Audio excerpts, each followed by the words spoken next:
Smart Croissance vous est présenté en partenariat avec France Invest, l'association des acteurs du capital investissement.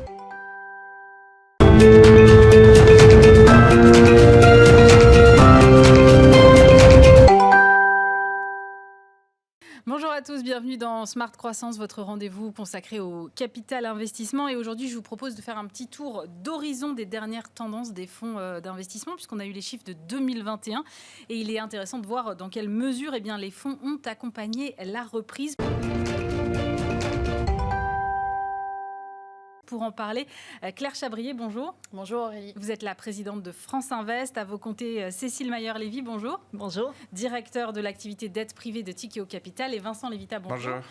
Vous êtes, vous, président d'Infravia. Alors, avant, Claire, qu'on rentre dans le vif du sujet et dans les chiffres, parce qu'il y a beaucoup de chiffres, je voudrais qu'on rappelle les contours en fait, du capital investissement et quel type d'activité exactement ça recoupe aujourd'hui.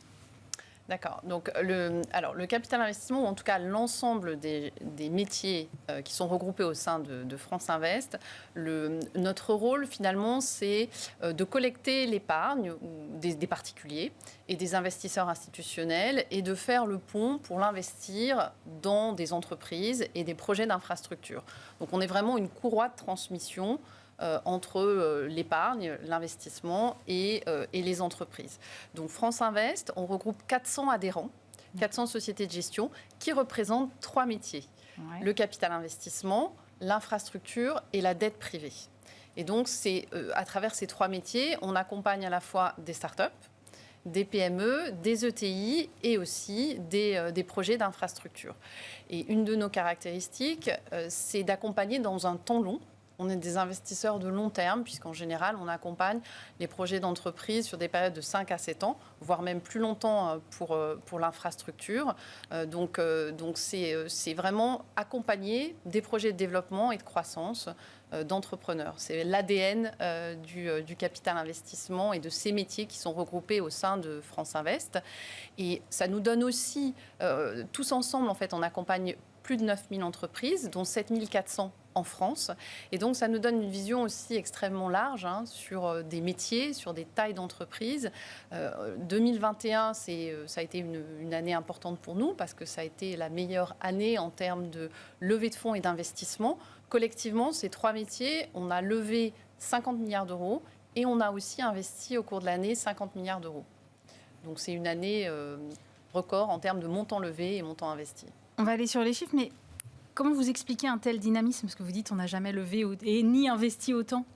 Alors, déjà, sur la partie investissement, peut-être pour commencer, on avait été un petit peu en recul en 2020. Puisque 2020, c'était quand même une année très atypique.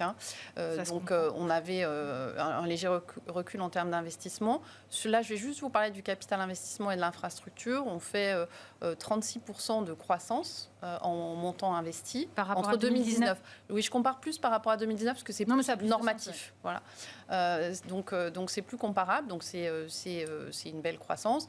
Les enseignements cette année, alors là, je vais parler du capital investissement parce que je laisserai Vincent vous parler de l'infrastructure, mais sur le capital investissement, les grands enseignements qu'on tire de nos investissements en 2021, c'est alors collectivement 2500 entreprises et projets d'infrastructure en termes de nombre qui ont été accompagnés sur l'année. C'est de la croissance partout. C'est-à-dire de la croissance sur l'innovation, donc nos fameux financements de start-up, par exemple, de la croissance sur le capital développement, qui est en très forte croissance, et ça, c'est aussi marqué par ce qu'on appelle le growth, donc nos fameuses licornes qui sont très accompagnées par le capital investissement français, mais aussi l'activité de capital transmission. Donc ce qu'on voit, c'est que tous les secteurs sont en croissance. Ça veut dire qu'il y a des projets de développement à financer, quelle que soit la taille des entreprises. Un des deuxièmes enseignements au niveau des investissements de 2021, c'est en termes de secteur. On voit que le premier secteur dans lequel les acteurs du capital investissement ont investi, c'est la santé. Donc ça, bon, évidemment, depuis 2 ans, je crois que la crise sanitaire étant passée par là, c'est un secteur qui est très dynamique. Mais on accompagne aussi, et d'ailleurs de façon à peu près équivalente, les biens et services de consommation et l'industrie, puisqu'on est entre 21 et 23% sur ces 3 secteurs. Et puis évidemment, tout le secteur du numérique, qui est notre 4e grand secteur d'investissement. Donc on voit de la croissance sur tous ces secteurs-là. assez équilibré, mais avec quand même la santé qui est le premier secteur d'investissement. Et puis peut-être le dernier enseignement de nos investissements 2021, c'est la taille des tickets qu'on investit. C'est-à-dire qu'on a investi 70% en fait, des montants investis, c'est pour des tickets supérieurs à 5 millions d'euros. Donc on augmente en taille, on investit des projets qui sont plus importants. Pourquoi ? C'est parce qu'on est plus ambitieux en termes de projets ou qu'on a davantage besoin de financement ? Alors, il y a plus de projets de croissance. Donc, par exemple, quand on pense aux licornes, c'est des montants très significatifs qui sont investis. Néanmoins, je rappelle quand même que le capital investissement français, en termes de nombre d'entreprises accompagnées, on est les premiers acteurs en Europe. Donc, on continue à être, je parlais des 2500 entreprises, on reste quand même les premiers acteurs en termes de nombre de sociétés accompagnées. Donc on accompagne à la fois des très grandes entreprises, mais aussi on continue à accompagner des projets très early stage. Donc ça, c'est vraiment je dirais, les enseignements de l'investissement sur cette année 2021. Alors Vincent, on parlait d'infrastructure. Moi, j'avoue que, franchement, je le dis, j'étais pas au fait que c'était une activité particulière. Est-ce que vous pouvez dire pourquoi finalement c'est un actif à part ? Alors, oui, au sein des marchés non cotés, donc du capital investissement, ça a développé une particularité parce que c'est des actifs qui sont plus longs, c'est des actifs qui sont moins risqués, c'est des actifs qui correspondent à ce qu'on appelle des services essentiels, donc à la base beaucoup le transport et l'énergie, puis ça s'est développé, on va en parler.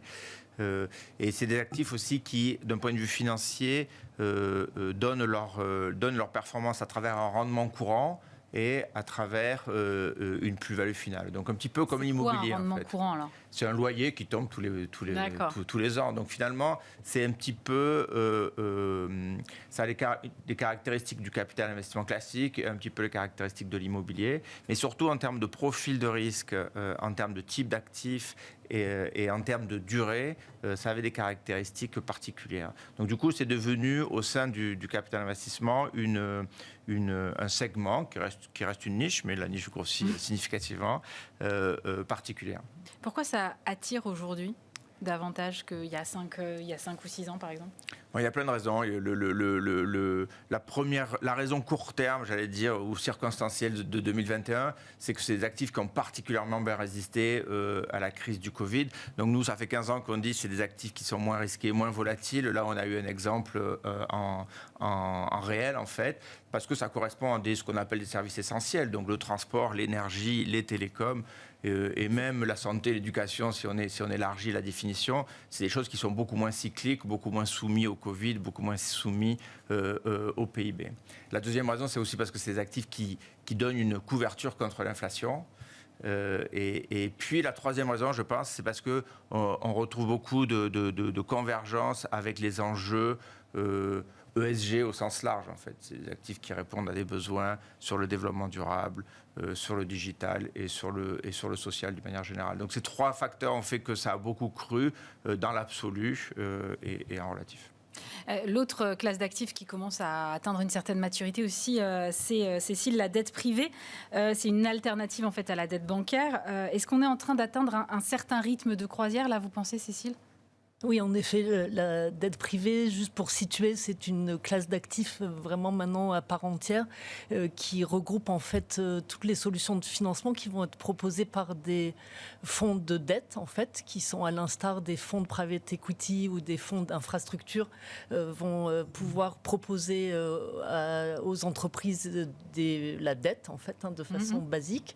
Et aujourd'hui, en fait, c'est vraiment une classe d'actifs qui a trouvé en quelque sorte sa raison d'être avec une étincelle qui a été la grande crise de 2007-2008, ce qu'on appelait la GFC, où là les banques ont été sous contrainte, 1, de capacité de bilan et 2, de réglementation, mise en quelque sorte dans une sorte de dynamique qui était plus compliquée. Ouais. Et là, les fonds de dette sont apparus et l'avènement des fonds de dette date vraiment de cette époque-là.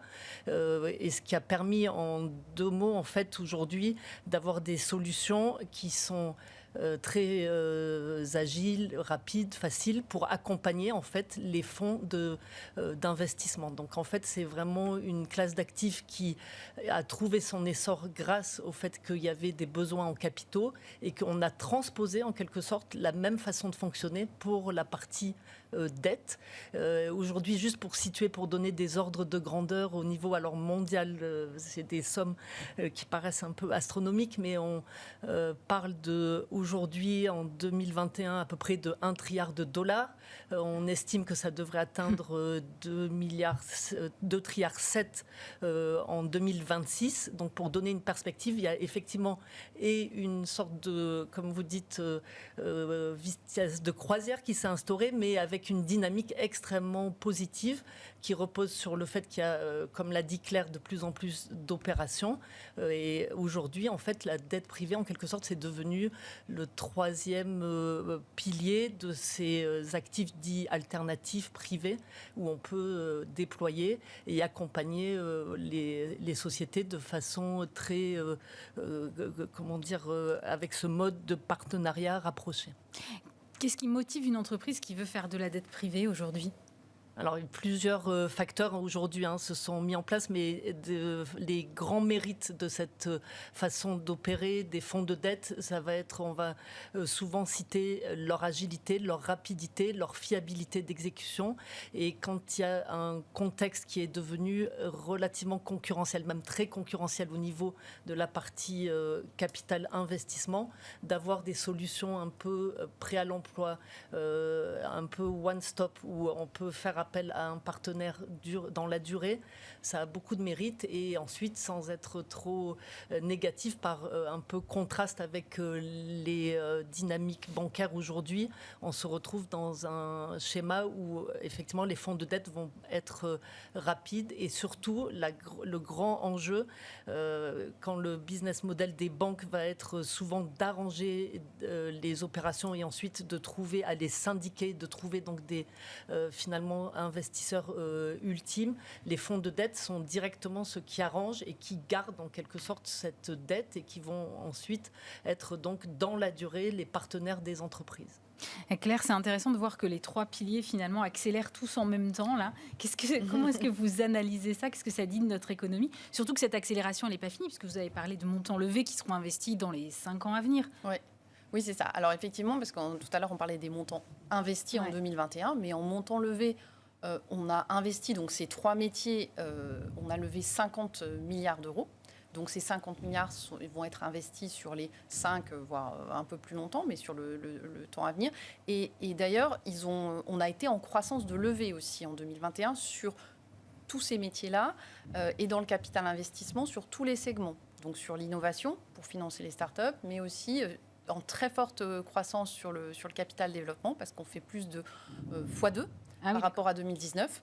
Donc ça, c'est pour justement accompagner les projets de développement et d'accélération, transformer nos startups en licorne. C'est ce qui nous en donne les moyens aujourd'hui. Donc on est bien équipés pour ça. Donc, et même chose sur le capital transmission. Donc aujourd'hui, je dirais qu'on est un marché mature en France, mais toujours en croissance, et avec un éventail d'outils qui nous permettent d'accompagner tous les projets d'entrepreneurs. Je pense que ça, c'est vraiment ce qu'il faut retenir de ce marché français. C'est que quel que soit le projet d'un entrepreneur, d'une société naissante à une ETI qui veut se développer à l'international, on est en capacité, l'ensemble des acteurs du capital investissement, de les accompagner. Pourquoi ça continue ? Pourquoi on continue à avoir ces levées de fonds ? Parce que, comme le disait Vincent, je pense qu'on est une classe d'actifs qui a démontré sa performance sur le long terme. Ça fait 10 ans, 15 ans qu'on affiche des taux de rendement internes de 10 voire 11% chaque année. Donc on a une performance qui est solide, avec peu de volatilité, et pourtant on en a vécu des crises. Oui. Donc bon, il y a vous 2 pas ans, les soubresauts des marchés. Voilà. exactement. Et on a vécu la crise Covid. Là, on est dans une nouvelle crise, avec la crise ukrainienne, donc, où certains secteurs vont évidemment être plus touchés que d'autres.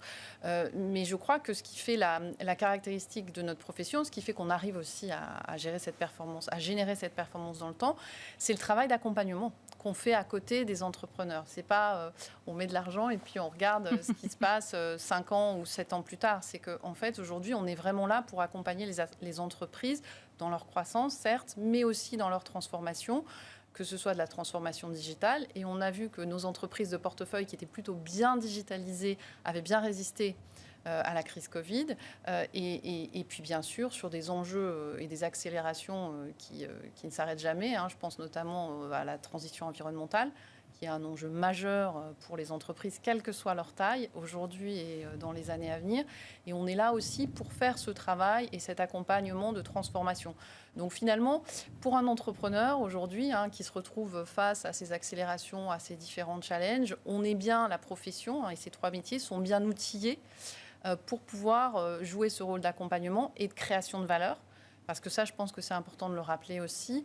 Aujourd'hui, la valeur qu'on crée dans les entreprises, elle vient vraiment de leur croissance, donc de chiffre d'affaires et de rentabilité, et donc de création d'emplois aussi. Donc c'est un système qui est assez vertueux. Donc voilà, je pense que c'est ce qui conforte en fait l'attractivité de notre classe d'actifs. Et puis une certaine résistance, comme le disait Vincent aussi, à l'inflation. Qui va être un sujet majeur. Ouais. Donc ça aussi, c'est notre accompagnement et puis des sociétés dans lesquelles on investit. Vincent, de quelle ampleur a été l'accélération dans l'infrastructure? Parce qu'on n'a pas encore donné les chiffres. Oui, nous, c'est une classe d'actifs qui existe depuis une quinzaine d'années. Donc, effectivement, les premiers fonds étaient assez modestes puisqu'ils étaient spécialisés. C'était une niche. Aujourd'hui, on a levé 17 milliards l'année dernière. Donc, c'est un tiers de l'ensemble du capital investissement. Donc, ça, c'est une accélération. Alors, il faut la mettre en tendance parce qu'on est assez peu d'acteurs, finalement. Ça dépend des années. Mais si on la met en tendance, c'est des chiffres qui doublent tous les 3 ans.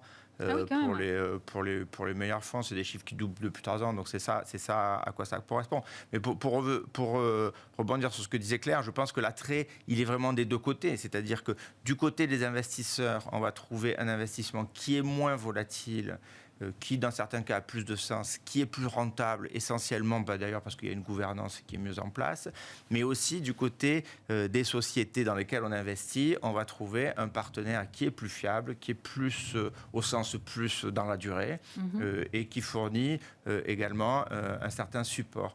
Donc des 2 côtés. Et troisièmement, il y a un certain nombre de sociétés, en particulier les sociétés qui se développent, alors dans l'infrastructure c'est tout à fait clair, où il faut, je dirais que l'équilibre de cash n'est pas encore bon, puisqu'il faut d'abord investir dans l'infrastructure avant de voir les résultats. Et dans ces phases où il faut investir, où les équilibres de cash sont négatifs au début, le capital investissement et les fonds infrastructure en particulier, mais sont davantage capables de se projeter dans la durée que les autres outils de fonds propres que sont la bourse par exemple. Donc du coup les deux côtés trouvent leur bonheur là-dedans. L'infrastructure aussi, ça a bénéficié, comme je disais sur votre question, de 2 secteurs particulièrement en développement, qui sont d'un côté le digital. Donc pour faire une équation simple, si on veut mettre de la fibre très haut débit partout en France, on parle de dizaines de milliards. Si on veut la mettre partout en Europe, on parle de centaines de milliards. Donc quand vous dites digital, c'est les réseaux? C'est les réseaux, c'est les data centers, c'est les tours. Tout ce qui va permettre en fait d'échanger des données.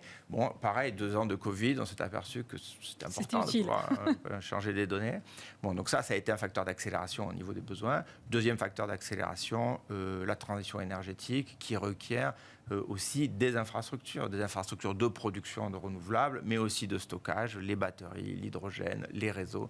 Et donc ces 2 tendances-là, évidemment, ont fait booster les besoins également dans des secteurs qui ne sont pas prêts de s'arrêter également. Vous êtes sur des secteurs qui doivent être davantage réglementés aussi, presque à la limite de la délégation du service public sur certains... Absolument. C'était d'ailleurs l'origine de cette classe d'actifs, était de dire ces investissements-là qui sont traditionnellement faits par l'État ou par les grands groupes industriels liés à l'État, finalement, ont glissé vers le privé, mais comme les choses sont bien faites, en particulier en France, elles ont glissé vers le privé avec des règles, donc des concessions, des délégations de services publics, ou, si je veux dans les télécoms, un système une réglementation très très solide qui a les deux avantages, qui permet à la fois de dire à l'investisseur, vous êtes dans une zone bien balisée, donc vous savez où vous allez, ça joue évidemment sur les espérances de rentabilité qui sont un peu plus sécurisées et du coup un peu moins élevées.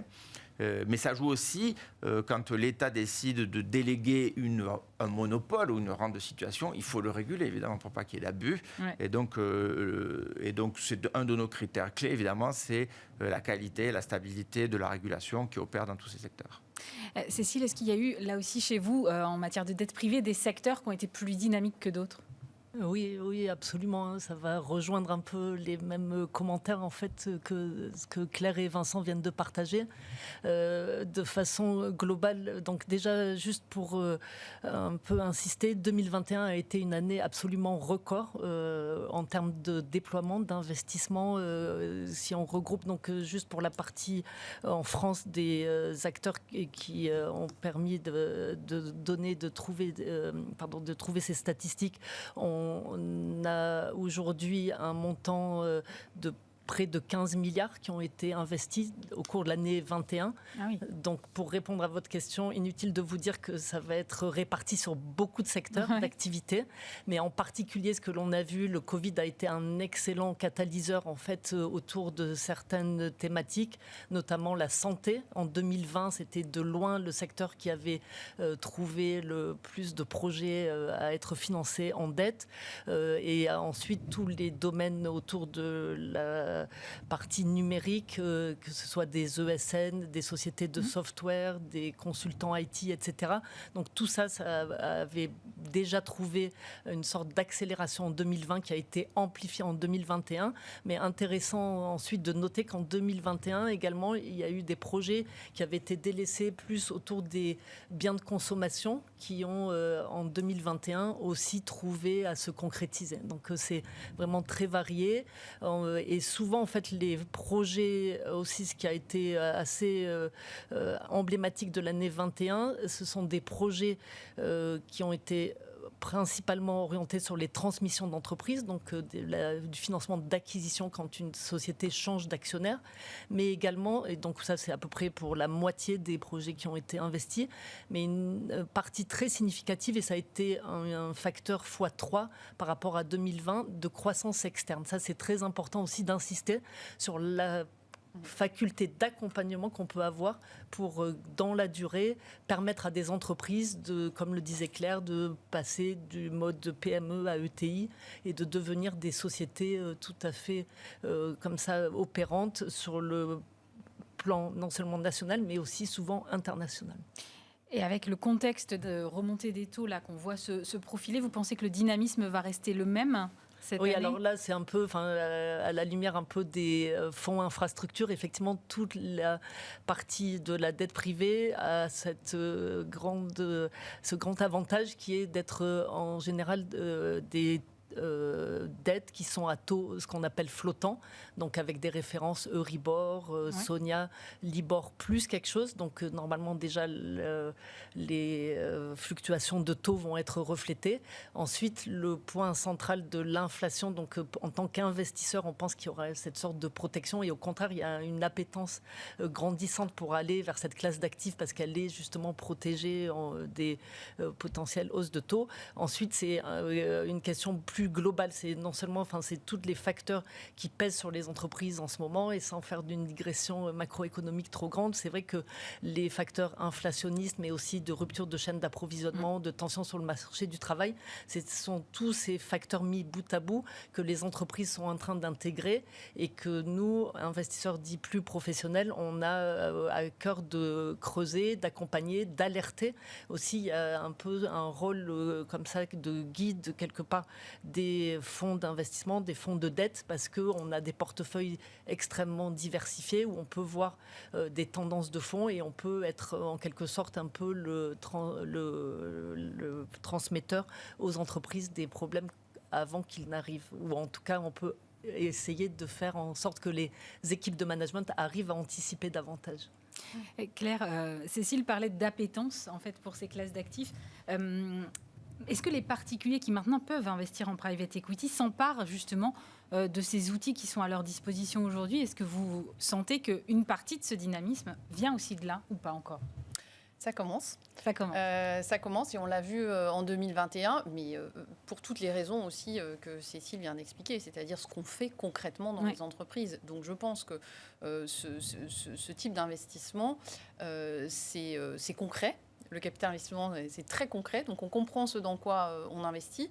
Ça donne du sens parce qu'il y a beaucoup de projets de financement aujourd'hui qui sont sur des sujets de transition environnementale, qui sont aussi des entreprises des territoires. Donc concrètement, on sait... Le côté j'investis dans l'entreprise que je connais, qui est à côté de chez moi, ça marche. Voilà, parce qu'encore une fois, c'est concret, c'est des startups, des PME, des ETI. Et puis il y a, c'est pour ça que je disais que nos 50 milliards levés, il y a d'immenses besoins de financement à venir devant nous. Donc ce qu'on voit, c'est que les particuliers ont investi, ont souscrit dans nos fonds. Alors là, je vous parle du capital investissement. En 2021, ce sont les deuxièmes souscripteurs du capital investissement. Les deuxièmes? Oui. Donc, ils sont passés en numéro 2 avant les compagnies d'assurance. Donc ça, c'est quand même assez notable, avec 4,8 milliards d'euros. Donc c'est aussi la meilleure année, mais avec une forte augmentation, parce que historiquement, on était plutôt aux alentours de 2 milliards. Donc on passe de 2 milliards à 4,8 milliards. Donc c'est une très belle progression. Et parce que je pense que, comme je disais, c'est un investissement qui donne du sens. Et qui donne du rendement aussi, ce que j'expliquais tout à l'heure. Donc ça fait tout son sens. Et d'ailleurs, nous, on y travaille beaucoup. Vous savez que j'ai lancé, en tout cas dans mon programme, cet objectif pour la profession de lever 10 milliards d'euros auprès des particuliers à horizon 5 ans. Alors, on est pas mal, on est presque à la moitié. Voilà, on est à la moitié, mais il y a encore du travail parce qu'on a lancé chez France Invest justement un groupe de travail pour accélérer cette démocratisation du capital investissement, parce qu'on est convaincu qu'il faut plus ouvrir cette classe d'actifs qui reste aujourd'hui quand même chez les particuliers et family office plus accessible à partir d'un certain niveau de patrimoine. Elle n'est pas encore complètement ouverte pour les patrimoines qui sont plus limités. Et c'est tout notre enjeu, donc d'ouvrir les canaux de distribution, que ce soit à la fois de l'investissement direct, mais aussi à travers l'assurance vie, l'épargne salariale et l'épargne retraite, qui est une épargne de long terme, donc qui va très bien avec ces projets justement de long terme. Donc on y travaille. Il y a un certain nombre de freins, de grains de sable. On va sortir un rapport d'ailleurs dans les semaines qui viennent sur ce sujet-là. Et puis aussi beaucoup de pédagogie. Parce que... Faut évangéliser encore. Voilà, évangéliser à la fois les distributeurs qui ne connaissent pas toujours bien ce produit et puis les particuliers aussi. Donc voilà, on y travaille, mais en tout cas, c'est une ambition forte. Et puis, on voit que c'est en train d'accélérer. Mais pour nous, le fait que les Français puissent investir dans des entreprises françaises, c'est important. Voilà, donc on pousse ça chez France Invest. Merci beaucoup Claire Chabrier, présidente de France Invest, Cécile Mayer-Lévy, directeur de l'activité d'aide privée chez Tikehau Capital, et Vincent Lévita, président d'Infravia. On se retrouve le mois prochain pour un nouveau numéro de Smart Croissance. Smart Croissance vous a été présenté en partenariat avec France Invest, l'association des acteurs du capital investissement.